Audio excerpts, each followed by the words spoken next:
Is your goal to just reach 85 or to live until 85? Most people hope for a long life, but they miss the crucial detail. Many fade long before their time is up. It's not a sudden event. It's a slow drift into a life on autopilot, where tiny, unnoticed habits aren't just habits. They're instructions you're giving your body on how to age.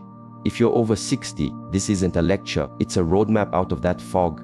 Because the choices you make in the next year will decide if you thrive or just survive. And pay close attention, because the last point is the one most people are too afraid to even think about.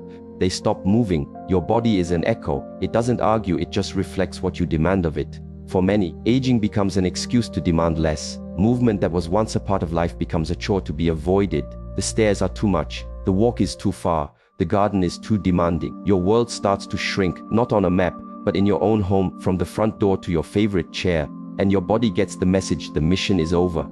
Stand by for shutdown. It's a quiet surrender. You don't decide to become weak, it just happens between one comfortable choice and the next. You sit for longer periods, stand up a little more slowly, and stop reaching for the high shelf. But this isn't just about weak muscles and brittle bones, it's about your spirit.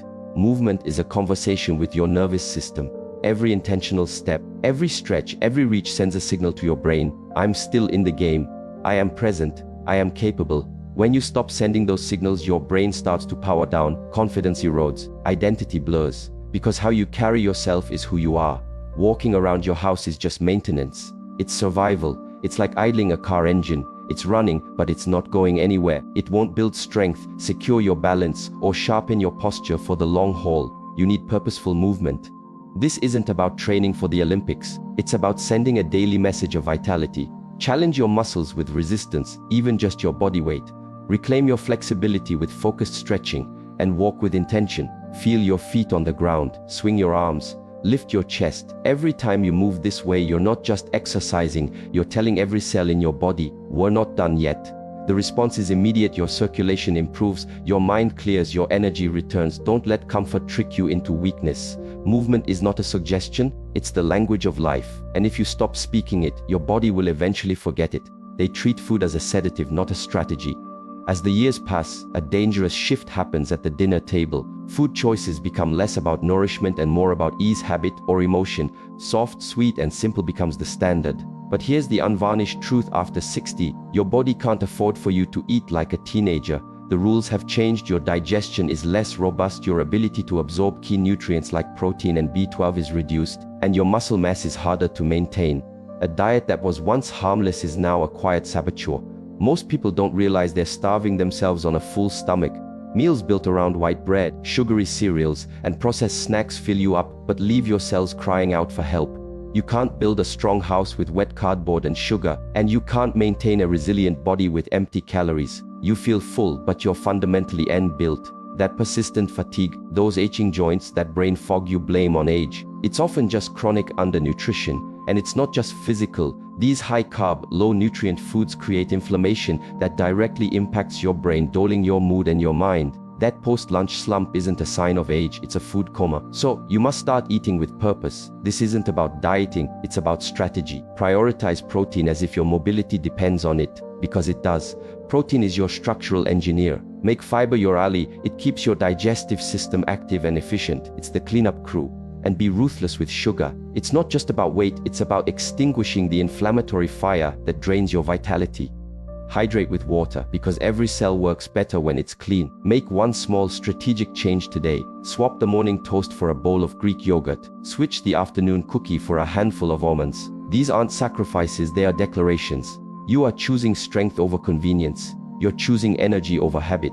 Because at this stage, food isn't just taste, it's the fuel for a life you still want to live fully. They retreat into silence. Human connection isn't a feature of life, it's the operating system. It regulates your stress levels, sharpens your mind, and gives you a reason to show up. Yet, as people age, they often begin to uninstall this vital program. The phone calls become less frequent, the social invitations get declined, the conversations shorten, the silence gets comfortable, the solitude feels safe. But it's a trap. Loneliness isn't a feeling, it's a biological state of alarm that's been shown to be more detrimental to your health than smoking or obesity. When you are isolated, your body is in a constant, low-grade state of emergency. It happens so subtly. Retirement ends daily contact with colleagues, friends move or pass on. It becomes easier to stay in than to go out. Before you know it, you're living in a quiet echo chamber, and your nervous system responds accordingly. A real conversation is a full-body workout for the mind. It forces you to listen, to remember, to empathize, to respond. It keeps you sharp. Laughter, shared stories, even a simple hug. These interactions release hormones that lower blood pressure, reduce stress, and reinforce your sense of belonging. When these are absent, the brain loses a key source of stimulation. The world starts to feel distant, and you begin to feel invisible in it. Don't let this happen. You have to fight for connection. It's not about being a social butterfly, it's about meaningful engagement. It's about choosing to be a participant, not a spectator in your own life. Be the one to send the first text. Ask a question and truly listen to the answer. Join a club, volunteer for an hour, have a weekly call with someone you care about. These actions send a powerful biological signal. I am still part of the tribe. I am needed. I matter. When you feel seen and heard, your very posture changes. You think more clearly. You feel more alive. Don't wait to be invited. Reach out. The courage it takes to break the silence is the very thing that will keep your mind and spirit vibrant. Don't shrink your world. It's the only one you have. They treat sleep as a problem to be managed, not a power to be harnessed. It's a dangerous lie that poor sleep is a normal part of getting older. It is not. It is a warning light on your body's dashboard, and ignoring it is like continuing to drive with no oil in the engine. Sleep isn't passive rest, it's an active, powerful state of restoration. It's your nightly deep clean crew for the brain, flushing out toxins linked to dementia. It's your body's repair shop, mending tissue and fighting inflammation. It's your hormonal reset button. If you consistently get poor quality sleep, you aren't just tired, you are systematically breaking down. A sleep-deprived brain doesn't just feel foggy. Studies show it can physically shrink over time, especially in areas crucial for memory and emotional control. You become more irritable, more forgetful, more anxious. Not because you're getting old, but because your brain is suffocating. Just one bad night weakens your immune response. Chronic poor sleep fuels the very inflammation that contributes to almost every major age-related disease. Yet, so many people surrender. They accept it, pop a pill that offers sedation without restoration, and drift through a shallow, unfulfilling rest. You can reclaim this power. It requires discipline, not magic. Rule 1: hunt the darkness. Bright lights at night, especially from screens, trick your brain into thinking it's still daytime, blocking the sleep hormone melatonin.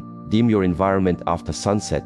Rule 2: get cool. Your body needs to drop its core temperature to enter deep sleep. A bedroom around 65 Rev or 18 BBC is ideal. Rule 3: treat your bedroom like a sanctuary, not an entertainment center. It is for sleep and intimacy only. Create a wind-down ritual. Respect your bedtime. Don't fight for sleep, prepare for it. Your body is desperate to heal itself every night. You just have to give it a chance. Good sleep isn't a luxury, it's the foundation of a long and healthy life. They retire from life itself. This is the final point and the most profound. It's the hidden reason so many people decline. It's not a disease you can diagnose. It's a quiet decision to stop having a purpose. When you retire from your job, the danger is you also retire from having a reason to be strong, a reason to be sharp, a reason to get up. And when there's nothing to strive for, the body begins to power down. Your nervous system is a brilliant, brutally efficient manager. It doesn't invest energy in projects that have been cancelled. When you stop having a why, your body stops trying to how. Purpose is not some grand, abstract idea. Purpose is simply a forward direction. It's a reason to get your feet on the floor that isn't just gravity. It's the decision to learn something new, to care for a pet or a garden, to mentor someone, to share your story, to master a recipe, to be the reliable one someone can call. It's about being responsible for something outside of yourself. Without that forward pull, the human spirit begins to drift, and the body follows. You see it in the slump of the shoulders, the slowing of the gait, the dullness in the eyes. It's not just age, it's the physical manifestation of a spirit that no longer feels needed. But purpose is a choice, and you can make it at any second. Ask yourself this powerful question: what is my mission today? It doesn't have to be grand. Your mission can be to walk for 20 minutes to stay strong for your family. It can be to read a chapter of a book to keep your mind alive. It can be to call a friend who is lonely.